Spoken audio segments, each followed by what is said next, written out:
update pala sa anak ni Maria, 4 yun. So ngayon, ang natira 2 na lang, si Ash at saka si King. Nagkasipon pa tong isa. Ayan na oh.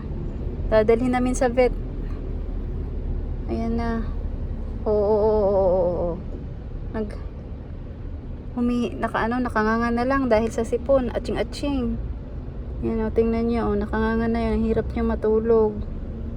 Nahirapan yan matulog. Yan na. Kawawa naman tong Ash na to. Papunta kami sa vet ngayon. Papa-check up at saka bibili ng gamot para sa maliit na ito. Baka maubos pa sila eh. 2 na lang natira eh. Buti pa si King kasi nga parang malakas yata resistensya ng isa. Ito wala na, nahahawaan. Sino naman tong damit ko, Ash? Ginawa mo na, tinan mo Ash Gusto naman yung Ash namin dyan.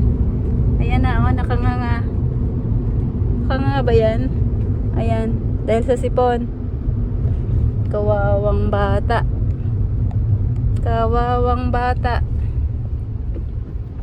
Lapit na tayo. Traffic lang.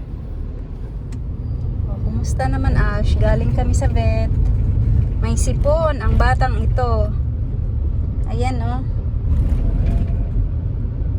kawawa. Ayan, madaming reseta. Malapit na tayong makarating sa bahay, Ash. Konting na lang. Konting taste na lang.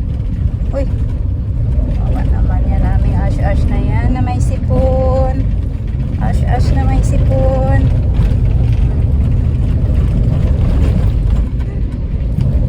Ayaw sa cage eh. Ayaw ng cage, ayaw. Dito lang daw siya. Ayusin ang higa. Ayusin. Let's kay mami.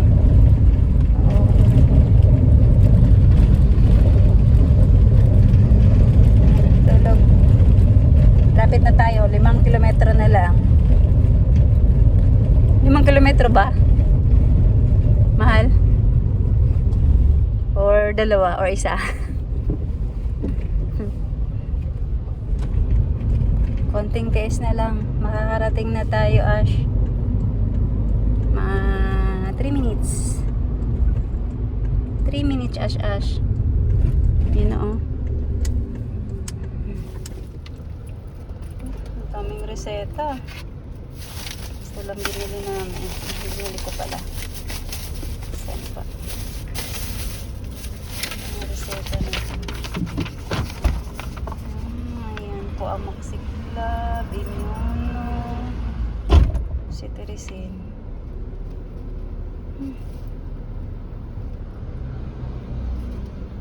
Hilo ka na naman sa mga gamot, Ash. Patay tayo dyan, bebe. Good luck sa pag-inom ng gamot, bebe. Good luck sa mga gamot.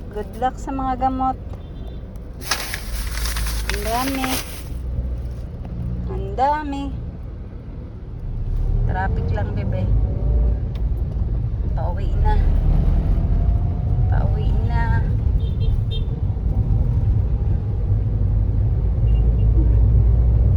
Ano oras na ba? Alas 1:30?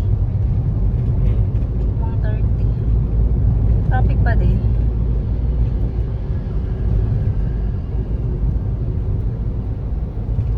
Gutom na to.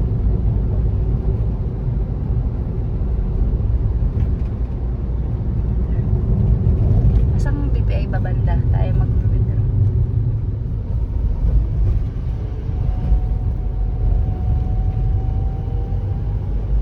Tirik ang araw. Grabe. Sobrang init.